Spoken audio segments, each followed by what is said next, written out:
The reason why they want these things to be serviced for them is because they feel left out of the marketplace. So we're going to bring you in.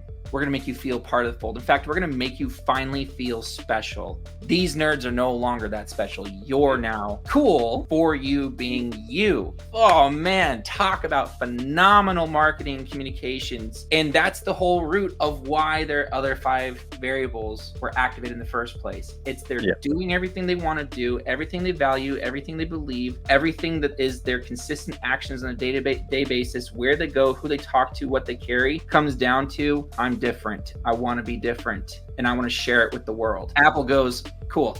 I see you. Here's what you want.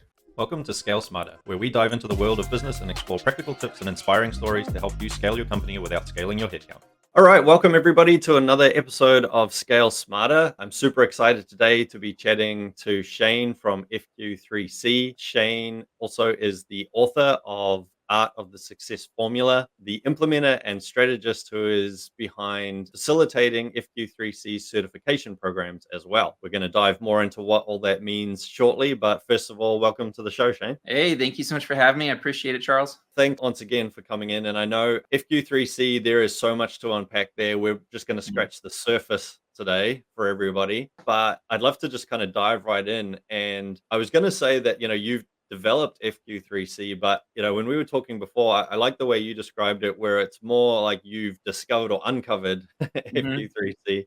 And the formula, from what I understand, comes along with kind of 12 key variables for success. So maybe a little bit before we actually dive into the what, let's talk about the why and how you got inspired to uncover this formula in the first place, and we'll go from there. So the story comes down to one of my other companies. We were on a mission to make it so that our clients felt like they understood the differences between what set us apart from our competitors. And in that process, we had to actually dive really, really deep into Google's algorithms and analytics. And so in that exploration of how Google does their business, what's their business model, and what are the different variables that they tweak and why do they tweak it, so that we could have an edge in understanding how to just be more proactive and have plans in place to make sure that if they do make a change, we can be there first. And we're also not constantly just taking it back. So in that exploration, it was the first time that we really sat down. We're like, we're going to teach our clients what it is. And that's where we first found that it was FQ3C. It was the first 5 variables. And in that process, really didn't think too much about it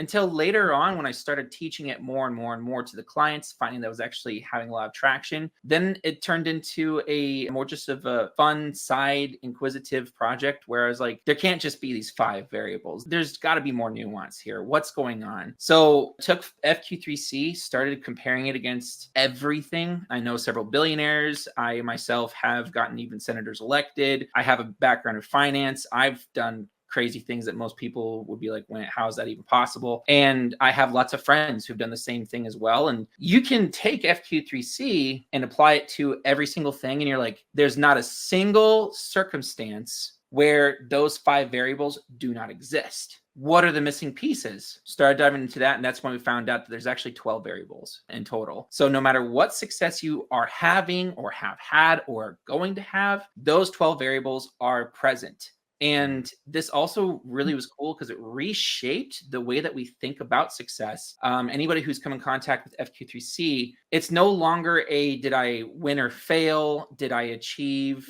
something? And did I, have success? It's turned into more of the success formula is always there. So if you decide to stay on the couch, your variables were successful. You were 100% successful at whatever you chose to do. And it's very interesting. It has a lot of conflict with a lot of, I'd say, even some of these political movements that are out there that are trying to say that your truth is your truth and it's all about subjectivity. And by discovering these formulas, it's like, oh, actually, it's not. It's actually something where each individual person does and can have full control over themselves, over their variables, and have a much more predictable outcome. It's a really cool, transformative experience for myself in that discovery process. And that led to then setting up the challenge to say, well, what if I used FQ3C and did something that's unheard of? And so used it, and in 16 days ended up writing technically a 60,000 word book. We actually did a 70,000, but we lost 10,000 of it because I didn't hit the save button. It actually probably would have been done had I not messed up in even like 2 weeks, 14 days. But it was really cool because I got to also document that experience on Facebook, for example, and really showing people this is FQ3C live, in action, day by day. I'm human. You get to see the human experience, and you get to see the variables all working together, and you get to see me actually turning the dials on each variable, and I'm walking everybody through it. And a book happened again in 16 days, which apparently is a crazy thing to think about for most people. Absolutely. But it's not. Anybody can do it. Just use the formula. Yeah, no, I love that. I mean, the way you described that evolution, I mean, the funny thing about it is mistakes are probably part of the process, right? So Yes. losing 10,000, you were really just showing the process in all of its essence. If you are like somebody who has we'll call it a score of 100, I can already tell you this. You are not thinking about that as your problem or your challenge that's in front of you. That's something that's completely in your subconscious and already operating behind the scenes, because we can't help but want to fix, want to move forward on another project, another thing where our scores are lower. I like to use tying your shoes, for example. How many people think about tying their shoes? Why? Because you don't have to do any effort anymore to have 100% success rate on that challenge, which when you were a kid used to be the challenge. Yeah. And I mean, in terms of the name for the audience, like FQ3C, what, unpack that a little bit for us. We'll dive in a bit more into some of the variables to help kind of bring people up to speed. But I'd love to hear a little bit more about where the name ties in. So FQ3C is the acronym that best fits the variables and their sequence. There's not a step-by-step process to use them, but there definitely is a closer tying relationship to how one variable will impact another more strongly than, say, so for example, frequency doesn't tie in as well to impacting continuity as it does being tied to clarity or quality, for example. So it's just the 5 base variables that we first discovered before we went on that longer excursion, if you will, to discover the other 7 variables that are still remaining. We just decided to not only do kind of an homage to the first moment of aha when we were doing that reverse engineering from Google. What we also decided is, when looking at other competitors, other models that people may be familiar with, Six Sigma or EOS, right? Those two are the first ones that come to mind for me. Those models don't have like a really catchy name, but what they do is they almost tell you what to expect when engaging with it. And so we were like, let's find a way that when everybody gets engaged, when they get to learn, when they get to love the FQ3C model, if they ever are in doubt or they're ever like, oh man, what were those variables? It's in the name right there for you. For everybody, you can go onto FQ3C.com, and we actually do have a little bit more breakdown on the where, when, why of each individual variable. For you, though, I want to make sure your audience is aware. F stands for frequency. Q stands for quality. 3C is just, there's 3 C's in a row, which is consistency, continuity, and clarity. And it is in that order as well. I mean, I guess building on exactly that, one of the things that I love, and you touched on this, things like Six Sigma and that kind of thing, a lot of these, whether they're frameworks or systems, certifications, etc., they work in a very specific situation. It's a system for salespeople. It's a system for project managers, etc. One of the things I love about the way that you've described FQ3C to me is that it can apply across the board, right? Like, there are ways of bringing these variables into virtually every role, business type, challenge, etc. People have tried to pigeonhole FQ3C similar to what you're talking about. Like, is this a psychosis model? Is this some sort of system or process to success? I'm like, it's not. It's literally the variables. It reacts closer to an algebraic expression that you had in high school. In high school, it was, you can use Y to find X and Z. You can use Z to find X and Y. And the relationship is what actually mattered. It's when I know that 2 is my Z, then I have a good understanding that most likely, I can obviously test it. Most likely, if it's X plus Y equals Z, then it's 1 plus 1 equals 2. And that's not a step-by-step process. That is a way to leverage the variables to not only understand what is, but understand what was, understand what's to come, and understand where you're going, and then act upon it. So you're right. All these different tools and models and systems are really curated to a slice of what we as humans need in our lives to curate our experiences, to mold ourselves, and to eventually become that purpose that we can shake our hands with our younger selves and be like, you did it, you made it, you know? But yeah, so a good example is EOS. One of the first things in their model is they say, okay, you need to get clarity. And it's like clarity on your plan. The hilarious part is that the very next step is something that has nothing to do with clarity. It's like, now that you have clarity, do this. How do I know I have clarity? Yeah.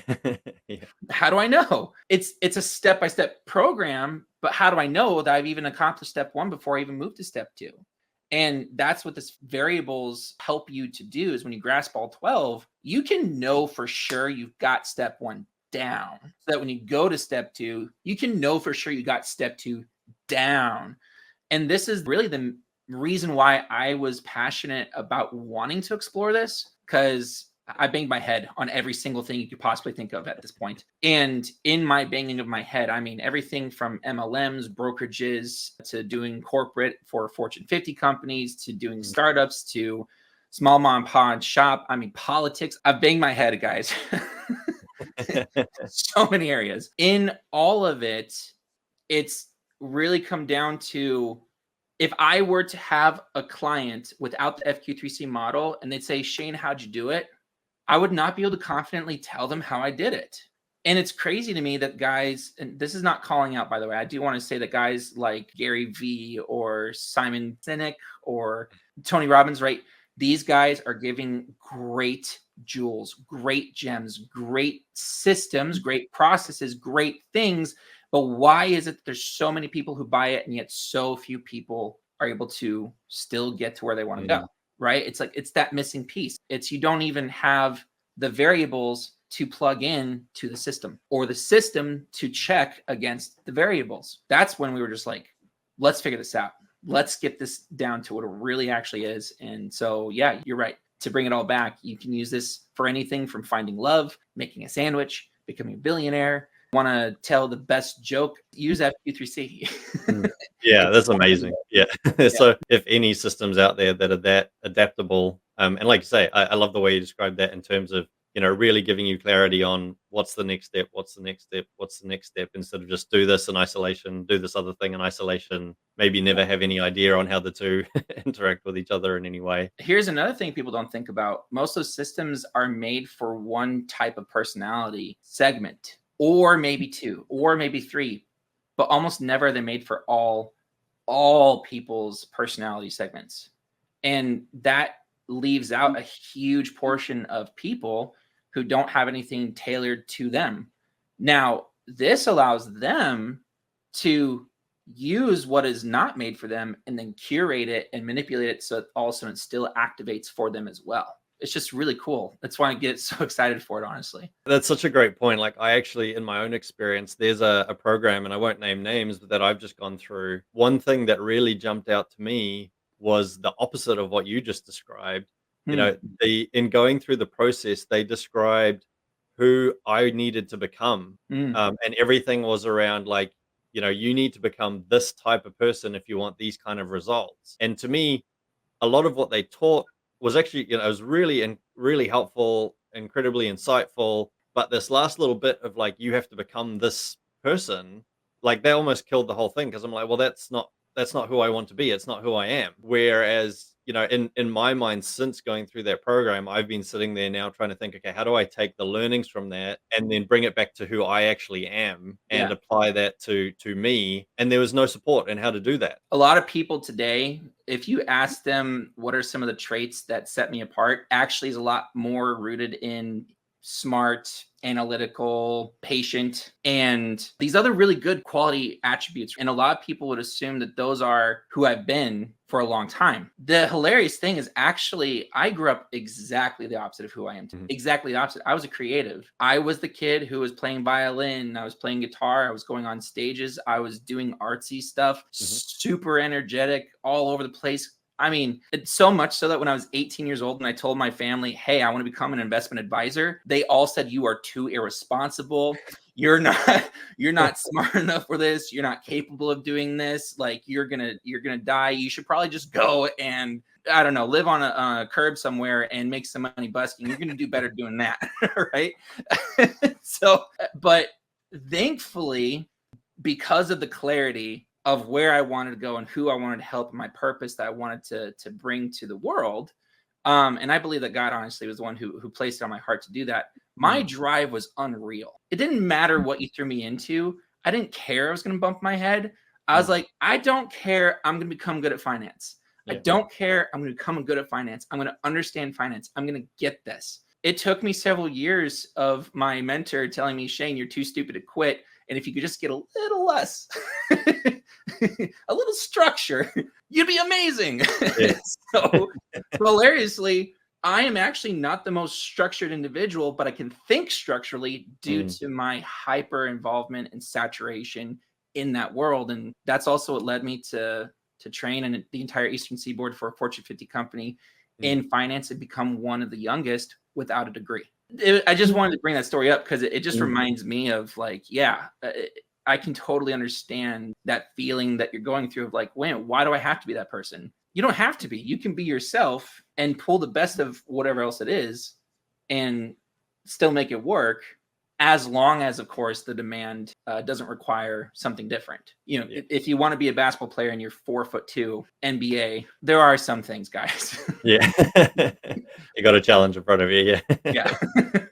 That makes perfect sense. I mean, I think, what I'd love to help the audience understand now, thinking in terms of where we are right now, we're about to go into Q4 there within our audience. It's a lot of business owners, and a lot of business owners right now will be sitting there looking up against Q4, maybe feeling they're unprepared, maybe feeling that they are just going to do what they did last year and it's going to be successful again this year if it was last year. And so kind of as we're going into that Q4 and talking around like these methodologies for success, for uncovering the right variables and questions to ask, like for those business owners out there that are struggling to hit their Q4 goal, I'd love to understand a little bit about how FQ3C could either help them in the future or could help them now, and just to unpack that a little bit. That's a great question, and also a really intense challenge. There are a lot of other factors, right?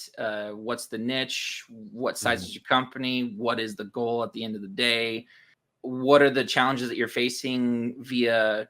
It could be that you have a really great team, but one of your star players is looking to leave. That can cause so much chaos that the company, no matter how hard they try, if their top performer is gone, it's going to be an uphill battle, and who knows, right? There's so many different pieces there. What I can say is FQ3C, when leveraged here in what you're talking about, the first thing that you need to do is find where you are. And when finding where you are, you can use FQ3C for that, right? It's okay, where am I today? What's my frequency, right? What's the amount of, it could be leads, or what's the amount of money or resource, whatever, something that you have. What is it right now that we are doing? And what are the current results? And if you have data from last year, that's phenomenal, because at least there's a little more potential predictability. Quality is, I think, going to what you're talking about, right? Last year is probably not going to work for this year in a lot of cases without some sort of adjustment, some sort of adaptation. And I mean, we're going into one of the most crazy political storms. And if you're not looking at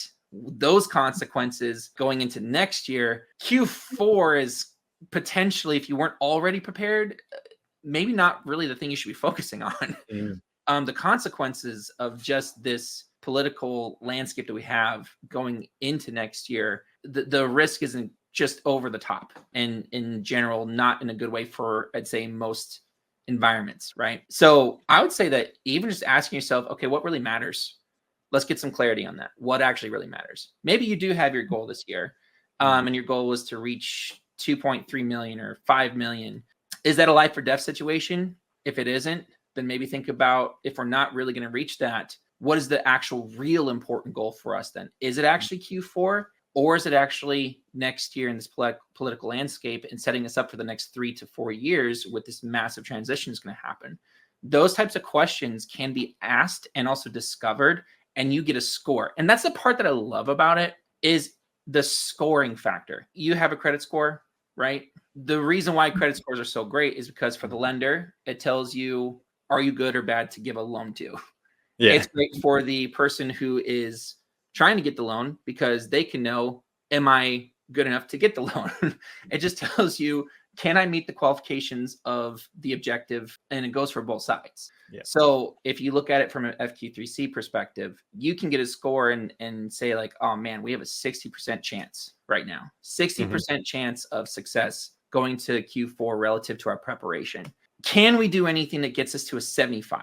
If it works, you're like, we can do this. Congratulations. You just found your plan and probably found your tactics and your strategy just by looking at your score. But if you're saying, man, that's not the case, we're only at a 20 or 30 and you need like a 60 to survive. Okay. You need to find some sort of other methodology, or you're going to have to fork out a lot of money. You have to do something pretty drastic to keep up with it.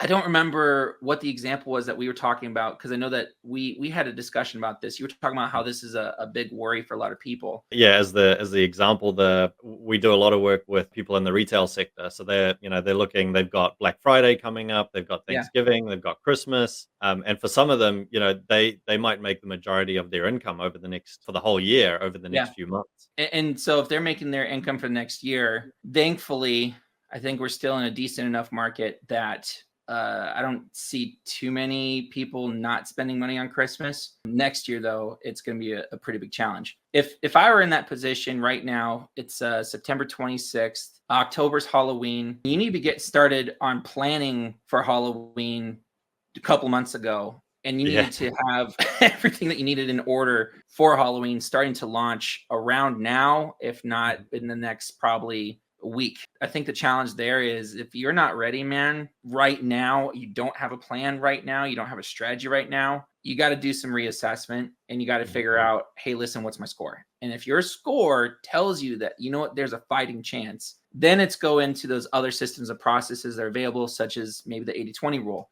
Okay, we don't have all the resources, we don't have all the time in the world, we only have 1 week to execute on one thing really, really well. Let's throw all of our resources into that thing, that 20%, that's going to get us our 80% of the results. Even if that 80% of the results is only a 5% uptick, right? If it's a 5% uptick in your score, that's also a 5% uptick in your probability of success, which is a 5% potential uptick of your bottom line.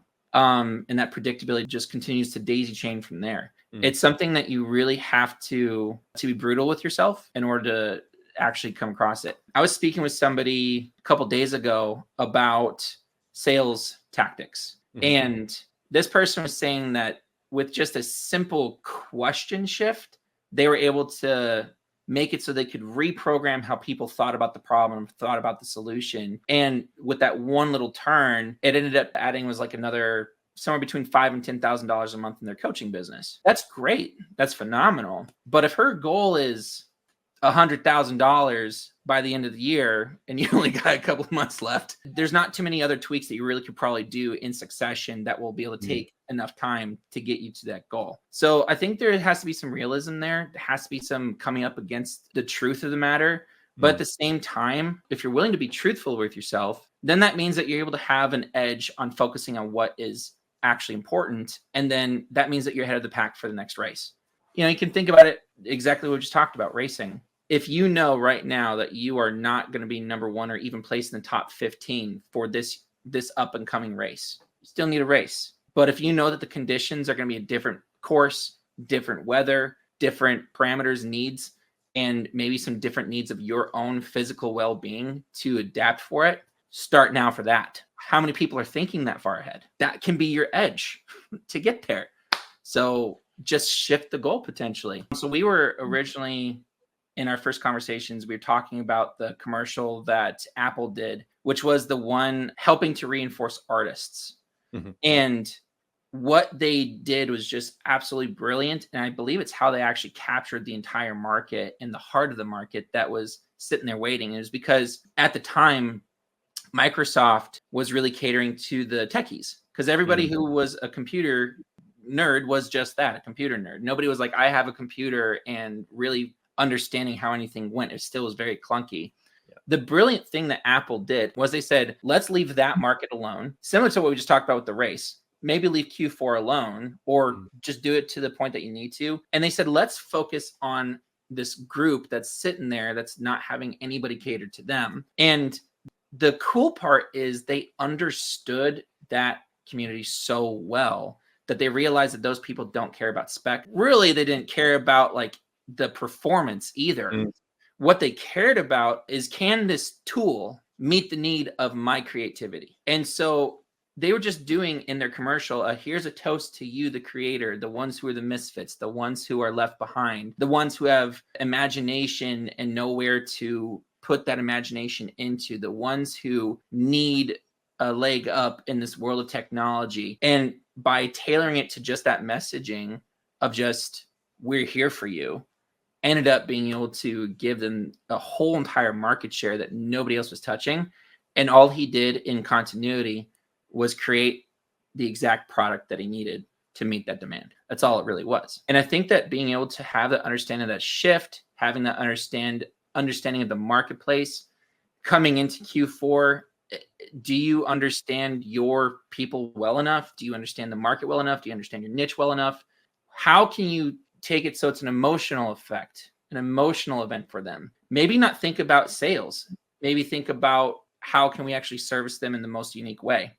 I remember there was also another podcast that I was listening to 9 years ago now, and it still sticks with me today. There's a guy talking about how their company was nothing special, but all they did is in the emails that were sent out to clients when somebody made a purchase or when somebody was asking about their product and what's going on, they created this whole elaborate story of like gnomes and elves and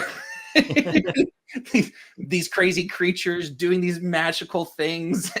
And it was so entertaining that people were just like, I know I'm buying this product, but really I'm loving the fact that they're making my day better. Like they made my day better in a completely different way outside of the product. And the guy grew like, I think it was like 150 million or something like that off of just that simple practice. And of course ended up selling it later, right? You can think about it in just different ways. And I think that too is going back to FQ3C. Compare your score against everybody else's score that's in your market. Compare your score against the score that you do of the person who's supposed to buy your product or has bought your product in the past. Take a look at it holistically and then be like, okay, if this person over here has a weak C, this person over here has a weak Q, and this person over here has a weak F, then that's where we can fill. Can we execute in the time frame needed by Q4 to fulfill that void? What do we need to change to make it so that happens? And you'd be surprised at the crazy and incredible changes that can happen just from that type of assessment. And also it gives you clarity and direction onto where the pockets are to fill. Like it's that whole process that you need to be able to bring it to fruition. I know I've talked about several different angles. There's not like there's a silver bullet. Me personally, I like to think long-term. So I'm always like, I'll give the party to these guys because they've been prepping since potentially last year. I'm not going to try and crash this party. I'm going to crash the party that's going to be my party. Why am I trying to go to Snoop Dogg's mansion when I could just have my own pool party in the back and do something cool and interesting and different, right? I don't want to overlap if I don't have to. I don't know if that answers a lot of these questions that these people may be having. I wish that there was like here's your fail safe. Here's the way to make it so it happens. For sure, you're going to see a 20% increase. Yeah. No, like you say, no silver bullets in business. And the people that do pitch silver bullets, I've never seen end very well in the end for anyone. Yeah, and I'm trying to pitch truth to you guys.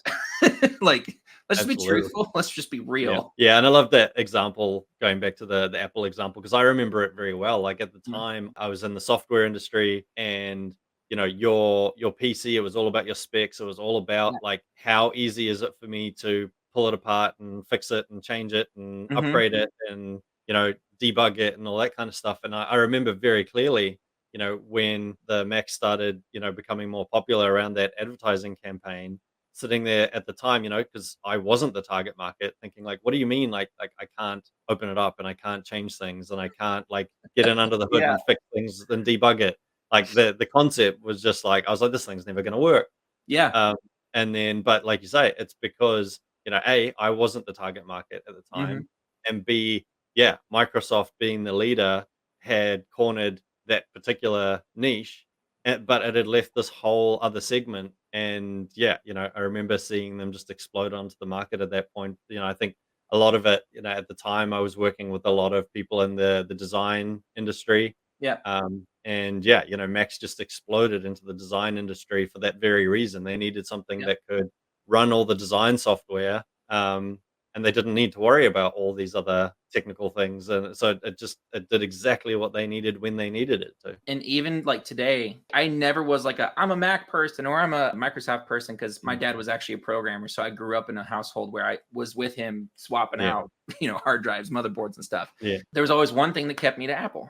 And that was the fact that most of my time was actually spent sending files. And just the fact that it was so easy to send a file in Apple compared to anything else. I mean, it was bar none the easiest methodology, and that connectivity to each of the pieces. I was like, this is what I need, because that's my biggest problem. It's when you're doing all this creative stuff, it's so data heavy. I need to move it. So I stopped wasting all this time sitting there twiddling my thumbs because I need to use my laptop again. Yeah.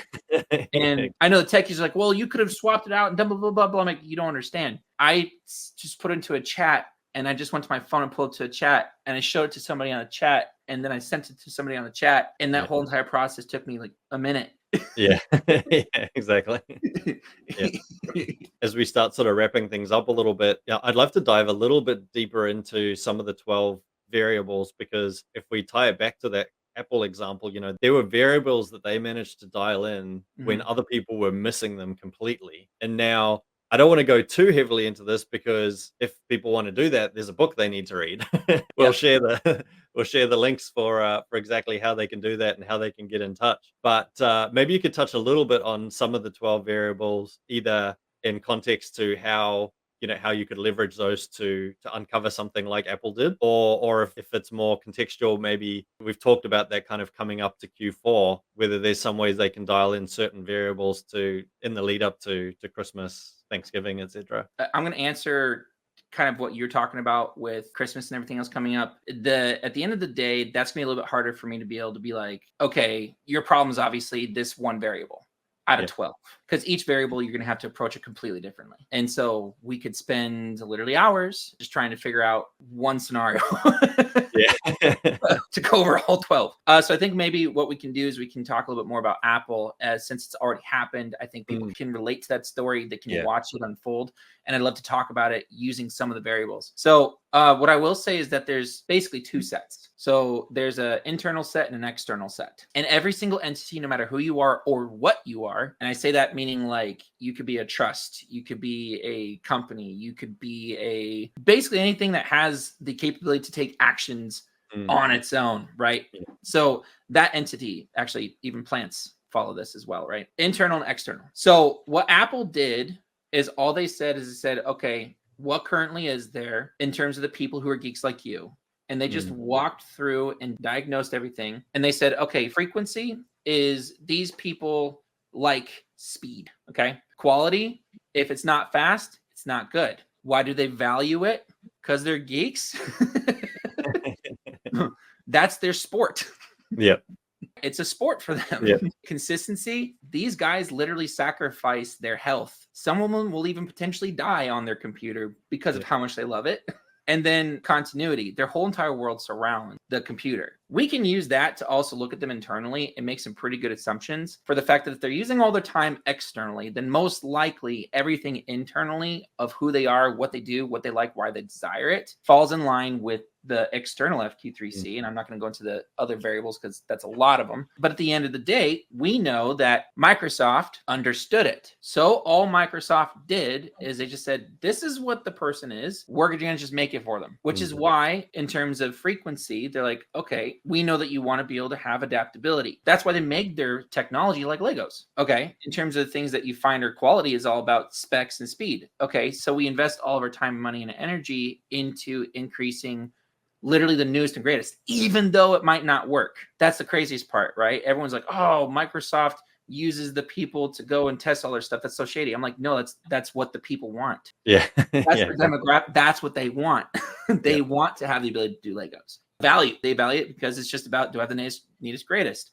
They're like, cool, we're going to create a frequency, a plan that we're going to constantly be upgrading everything in accordance with spec. If you notice, they really didn't do too much innovation like Apple did from like cables and stuff. It mainly was the internal hard drive, sometimes software, mainly hard drive or hardware. They also then took into account the consistency. They knew that because these guys are consistently doing this and will do it enough to the point where they may die, there's not going to be a drying up of the market. Okay, that's telling me there's a market here. Continuity is, okay, I know for a fact that to build a computer, they're going to need all the different parts and pieces.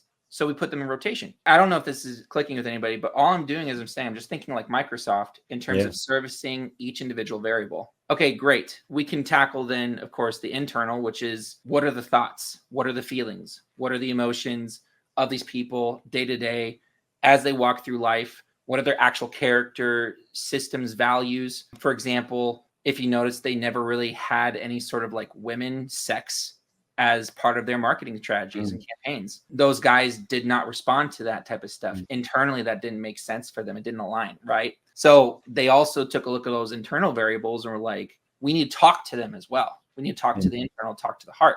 It's not just enough to create the product and the service and the thing that fills the need externally. We also need to be able to tell them about it and meet them where they are and where their mind and heart is at in that communication. So if you looked at anything that was about Microsoft, it was basically techie, futuristic, cool from somebody who likes Star Trek. Yeah. That's exactly what it was. All their marketing was that. Or it was come play with our Legos at the newest cool convention. Do that inversely. Apple did the same thing. They just said, okay, who's that person again? What are they frequently wanting to doing? They're trying to do something that's not techie. Interesting. They don't want to do tech. They're forced to do tech. Yeah. They feel like they're in jail. Okay, well, that comes down to quality. What are we trying to increase their quality on? We need to increase their value of the computer itself. How do we do that? We have to make it so they no longer feel in jail. Okay, well, then what do they value? They don't value the tech. They value the outcome. Simple, just running through the quality, frequency, then consistency. What are they doing all the dang time that they consider to be valuable with their frequent actions? It's typically something that is weird, crazy, off the wall, off the chain, unpredictable. The artist, got it. The outliers, the people who, I think people call them neurodivergent today. So that's consistency, continuity. What's their whole life look like? These people are actually a lot more in tune with images, feel, sleek. What, again, is cool is defined differently. Okay, so we need to make sure that what we have is something they can be proud to walk around with versus proud to show off with. Two very different ideas.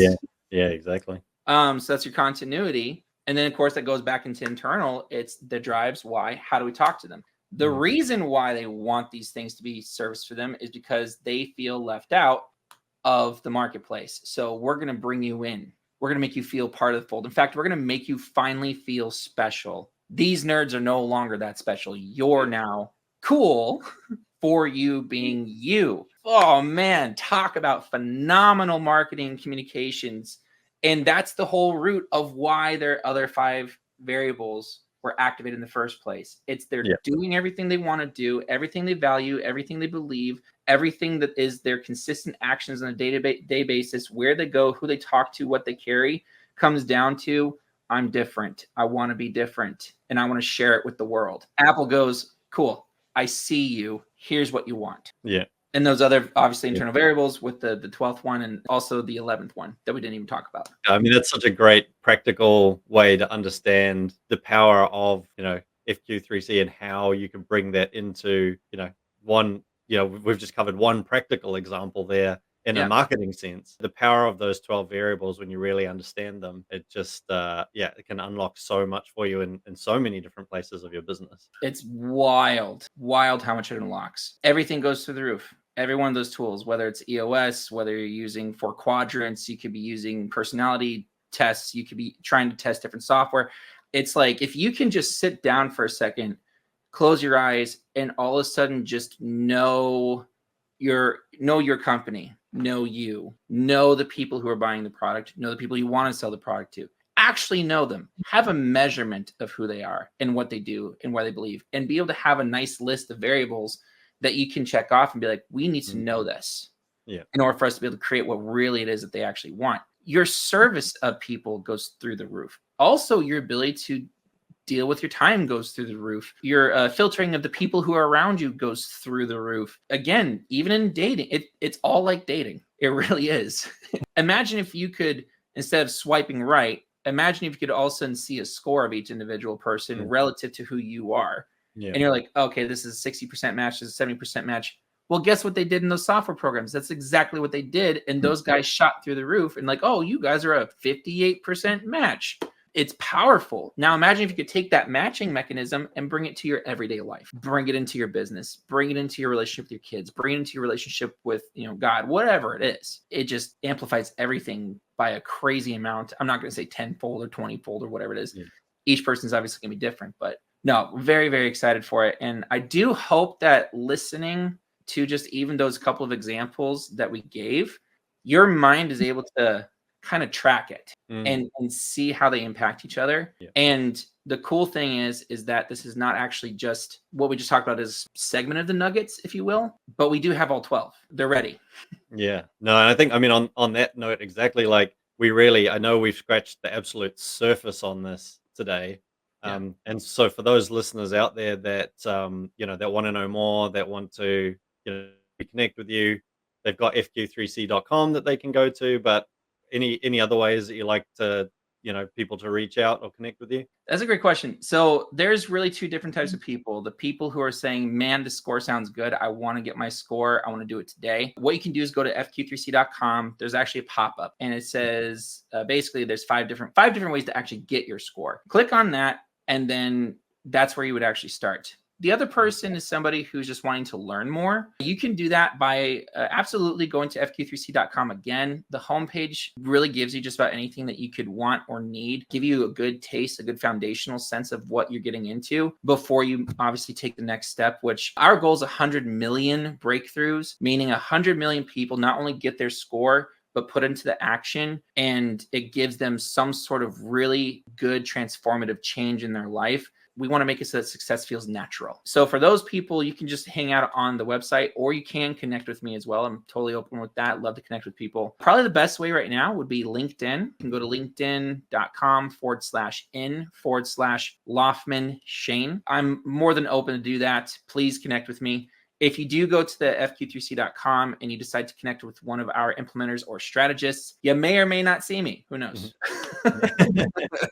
Well, yeah, we'll be sure to include those links, in the description of this podcast and anywhere else that we share this as well. So if you're watching this now and you want to connect with Shane, then check the comments and we'll make sure we've got all those links for. Like I say, I know we've scratched the surface, but even within that, I think the lessons that people can take out of today's podcast have been amazing, particularly as we're looking at going into Q4 and all those different things people are going to be having in the back of their mind about, either feeling unprepared or how they can be better prepared maybe by next year. I think now's the time to be thinking about these things with, like you said, the big political shift that is going to be coming one way or the other. First of all, thank you again for joining us today.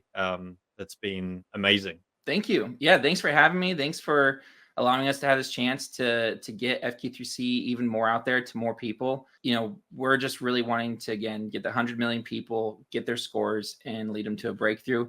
And so there's so many ways to engage with us. There's so many different ways to actually benefit, both monetarily or in your personal life or for your business, whatever it may be. Our goal is to demystify the marketplace. We want to make it so that any sort of tool, any sort of methodology, any sort of time when you're on the fence teetering, you finally have something that you can leverage to really make a sound, quality, and quick decision. And that's really, really important. So again, thanks for having us. I really appreciate it, Charles. I mean, I was actually going to ask, if there's any kind of key takeaways you want anybody to take from today, and particularly around the FQ3C formula. I mean, I think you've described it really well there, but I guess kind of one last opportunity. If there's one thing you want them to remember about FQ3C, what would it be? I think the best way to think about FQ3C is a GPS or a credit score.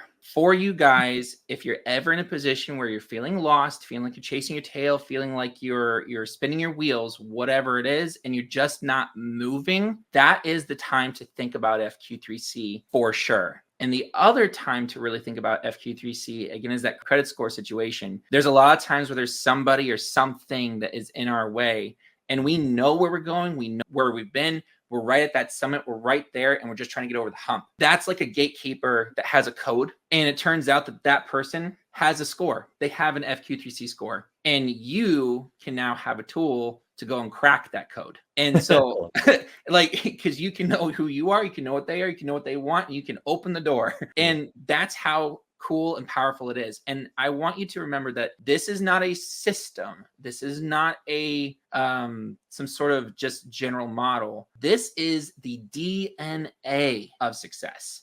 This is every single time you've ever wanted to or ever perceived, been part of success. These are there. It's either you're going to control them or they're going to control you. So that's the biggest takeaway. Start getting control, get your score. We have a free version. We're going to have it for free until we reach our goal, at least for the base 5, and at least see if this is something that's good for you, good for your company, good for your clients. And we want to also be part of your success too. So that's, I think, the biggest takeaway. And you got to start. You got to do it now. There's no time like the present, especially with what's happening with the president. Yeah. Yeah, that's for sure. Yeah, no, I mean, I think, Shane, I love that. I mean, that wraps it up perfectly. I love the GPS analogy, particularly. There's a lot of people over the next few months or quarters, I think, are going to find that the market is going to change a lot, and they might not have a lot of direction. So having that GPS to call on is exactly what they need. So so thanks again, Shane. I really appreciate this. Has been awesome. Again, thanks for having me, and thank you everybody for listening. I really appreciate the time that you've dedicated. Again, please connect however that may be. Thanks to everybody watching. Once again, we'll make sure all the links are in the comments to connect with Shane, to learn more about FQ3C. And until next time, everybody, scale smarter. Scale smarter.